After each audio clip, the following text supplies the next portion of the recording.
Hello, everyone. Welcome to Royal Mystic Collective Wisdom. On today's podcast, we're going to talk about meditation because that's our little topic that we're going on. And this particular meditation, I guess it could be considered a loving kindness meditation. It is the energy of, I just want to talk about this because it is a really wonderful meditation. There's a laughing meditation where you just begin to allow yourself to release and laugh. So I'm going to discuss that in length, but I want you to understand that this is where in meditation, it is important to set yourself up for success. Make sure you have a quiet space where sometimes I have to put the pets away because they want to come and climb on me while I'm being still. They want to come sit in my lap and move around, and so that distracts me. Your biggest obstacle is your own mind, because your mind wants to, it thinks it's supposed to be doing something. You know, if you're sitting down and not moving, it's think, well, what are we going to talk about? Right? It starts to chatter on. And even if at the beginning it lets you be in a nice quiet place, it it is hard to let it know that, okay, right now I need for you to be quiet, right? So I have said it before and I'll say it again. Part of it is you got to remember it is the small child within you that gets impatient and wants to do something, wants to move, and thinks they have to entertain. So remind yourself and remind that wonderful energy within you that while that is all fine and good right now, we want to be still and quiet. So, whatever's going on, we're just going to I use the shush, shush, shush, the shh, shh, shh, shh, shh, shh, shh, as if I'm patting a baby and comforting, and I even rock back and forth to allow myself to settle down. And don't get angry, because that only will create a bigger distraction. And there will be times when silly things come up that you don't even understand why you kept that memory, right? So allow yourself to have those moments to cut the cord on those things and just dismiss them. Open a window and let them go out, right? Seal them in a bubble. Allow them to drift away, getting smaller and smaller as they go. But allowing yourself not to be distracted by that, because then you just start, allowing yourself to keep repeating that. So remember, it is a work in progress. It is about practice, and it gets better. It does get better. I have been doing meditations now for a solid month, every morning, allowing myself, I've only missed one morning, maybe two, but I made up for it later that day. I meditated. But I'm trying to do it before I start anything, before I reach for anything, before I start reading anything, before I talk to anyone, before I get up to go to, make a cup of coffee. I don't even have coffee first. I do the meditation first. That kind of gives me the reward of having my coffee after I do it. It is important to remember that while you're in the meditation, there's going to be times where you're going to need to focus on what you're receiving. Now, the one that we're going to talk about today, the laughing meditation, that is where sometimes you may need a prompting of something that you remember that was hilarious.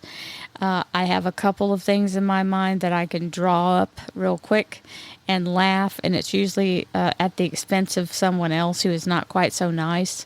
Whatever memory I have of them having some kind of real karma, that instant karma. See, I laugh now just thinking about it, because I have witnessed a couple of things that I just, oh my gosh, they're just priceless moments where you got to watch somebody that really was rolling hard in their negativity get their comeuppance from the good old karma boot right in the rear end. So I call those up and allow myself to laugh, or I think of my end result and I laugh it with joy and ridiculousness as I allow myself to do it. So it is like in the movie Eat, Pray, Love, or the book Eat, Pray, Love, where the guru or the I forget what he's called. The spiritual man that she went to go see in Bali. He told her to smile even with her liver. So you can even think about, especially somebody who wants to heal. If you've got some kind of thing going on, you want to have all your organs involved in this, right? So you can allow yourself to imagine. I have done it this way, where I imagine a beautiful smile or a kiss coming down from the heavens, and it hits me right on the forehead, and then it starts moving through my body, and every single thing it touches and the energy as it moves begins to make me radiate with joy and happiness, and allowing it to move almost like a wave of electricity across my body and through every cell in my being. And you can do it as you sit in the sun. You can feel the sun on your skin, and you can feel it penetrating all of your tissues and moving in the energy that way. I also have a sun salutation that I will tell you about. I can't remember where I got it. I can't for the life of me remember where I got it. However, it was either Deepak Chopra or Wayne Dyer or John Gabriel, and John spelled Jon. One of those three. So it's where you stand or you sit with your feet planted in the grass. Your face is up toward the sun. Your hands are out, straight arms or bent elbows, but your hands are out and up, like you're in a place of receiving. So out to your sides or in front of you, doesn't matter. So you want your hands cupped in the place of receiving, and allowing yourself to open your mouth and inhale the light. And when I say inhale it, I mean bring it all the way in your body. And then you swallow as though you've swallowed the sun. And the minute you swallow, you feel it pulse out to all of your extremities all at once. When that happens, your intention is that every cell has now been brought that vitality. You flip your hands over and you exhale, sending the energy down into Mother Gaia, and just like sloughing off what no longer can be used. And you repeat it as many times as you need to. But that's where you bring in the vitality of the sun into your body, and brings in the divine healing energy of the photons and the light of source into your body. And I'll tell you, I have done it while I had a raging cold, and I couldn't go outside because it was really cold outside, but the sun was coming through the window. And I stood in the window and I did it. I was I think I was at work when it happened. I was feeling like poo on a stick, literally. And I did it. And the next day I woke up and I was well.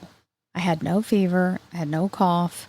So all I'm saying is, concentrated energy with intention and focus, you can do anything. And so that's one form. It is a meditational practice, because you're in the zone. You're communing with the forces of divine. So much like the laughing meditation, it's literally contagious. Have you ever wondered why that's contagious? It's because that's a healing energy. The energy of joy and happiness. When someone laughs and you start to laugh just because they're laughing, you don't even have to know why they're laughing. They can come into the room laughing hysterically, and you don't even know what predicated that. But because they're laughing, it gets you to laughing because they're hilariously laughing. So that is how your body works. That joyous energy, that is the highest frequency within you to heal yourself. Because when you're in the energy of joy, and you bring that, so if you're having trouble with that small child energy within yourself, laughing meditation might be your ticket. But you have to do it where you're not going to wake up the whole family. So you might have to do this one in your car. That's all I'm saying. Just to allow yourself to have those few moments of joy in your life. Because, I can remember heading for specific jobs, just It took everything in my body to get myself out the door in the car and to show up again, one more again, right? And some jobs are like that. Some places are like that. Sometimes in our life are like that.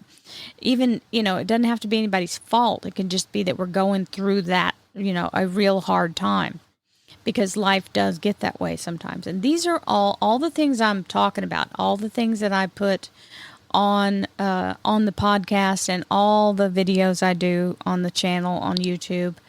They're all to help through those times.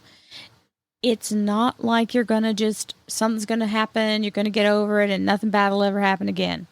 Bad things happen, but we still have to keep ourselves motivated and moving forward in the energy of bettering our circumstances and overcoming whatever challenges we are placed under.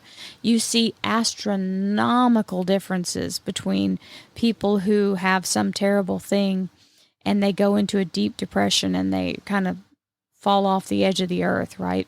Because they can't really get a grip on what's happened to them.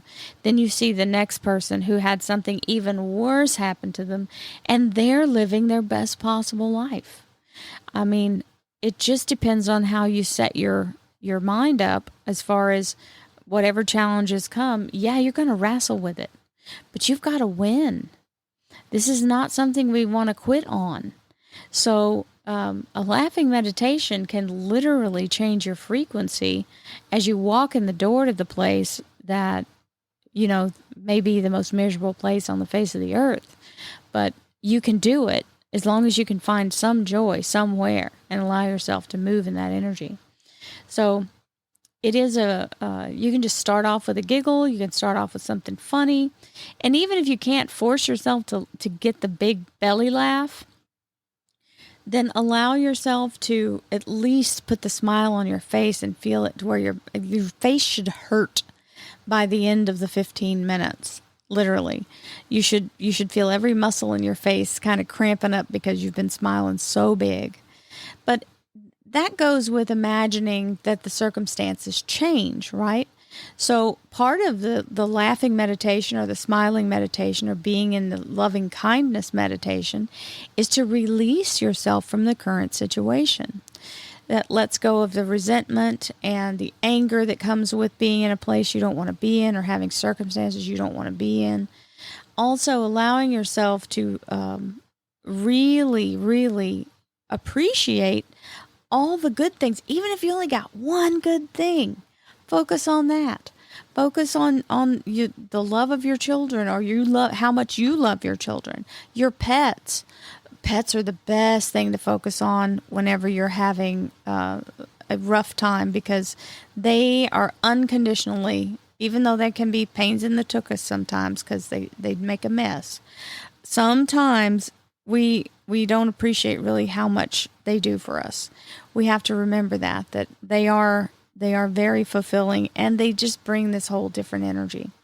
So allowing yourself to really rejoice in that energy strengthens your ability to recreate it and bring it into your life, which will change the circumstance you're in. So the faster that you can pull yourself into the energy of positivity and allow yourself to be fully open in the receiving of that and allowing yourself to fall right into that joy, it may take you a week, 2 weeks, a month, doesn't matter. Fall into this energy as much as you can and attempt to really allow it in, because the moment you can, it will shift your circumstances quickly. So allow yourself to do that and be in the place of, just being joyful. You don't have to think of the people who make you miserable. You don't have to think of your resentments. That doesn't help. Think of how you deserve happiness and how you would like to feel. And think of all the fun things, even if you can remember something back from when you were young and you remember something funny. Right? I think of funny things all the time, and sometimes it's from people who aren't in this realm anymore with me. My mother cracks me up all the time just by thinking of some of the things she would say. She had some really funny coined phrases or old sayings, and it just makes me cry laughing just to think about it. So when you're in the loving kindness, always remember to give yourself a pat on the back, for going through all of you're going through and enduring. B, knowing that you are healing yourself with the positivity of the joy and the laughter and the loving energy. And the more that you generate, the stronger you get at it. So allowing yourself to do this and blessing others, sending well wishes, sending, possibility of new beginnings and wonderful forgiveness of yourself and others, and allowing yourself to be in the energy of just, even if you can't specifically think of a person, because maybe somebody really close to you has split their drawers with you, allow yourself to, and that's a that's a Southern term for done something terrible, right? If they've split their drawers with you, that means they're showing their ass, okay? So we want to let that go and be in the energy of reminding ourselves that we have the capability of shifting our energy ourselves, no matter what everybody else is doing around you. And understand that if you can just have loving kindness for life itself in general, and for the people who you do love that are not, plucking your nerves, allow yourself to just radiate that energy and allow yourself to be in the energy of joy and happiness, because you deserve it. And if you can laugh more often, it lets you release some of that pent up energy, and it will help you to shift the whole circumstance and the whole dynamic that you're dealing with. So with that, I'm going to send you guys lots of love and light, happiness, joy, abundance, and prosperity. Lots of healing and lots of divine opportunities. May they just rain down on you with more goodness than you know what to do with. And I send you lots of joy, lots of laughter, and lots of wonderful, wonderful, wonderful, wonderful meditations to come. Don't give up. Stay focused. Be patient with yourself and kind, and allow yourself to move in the energy. It will happen. Namaste.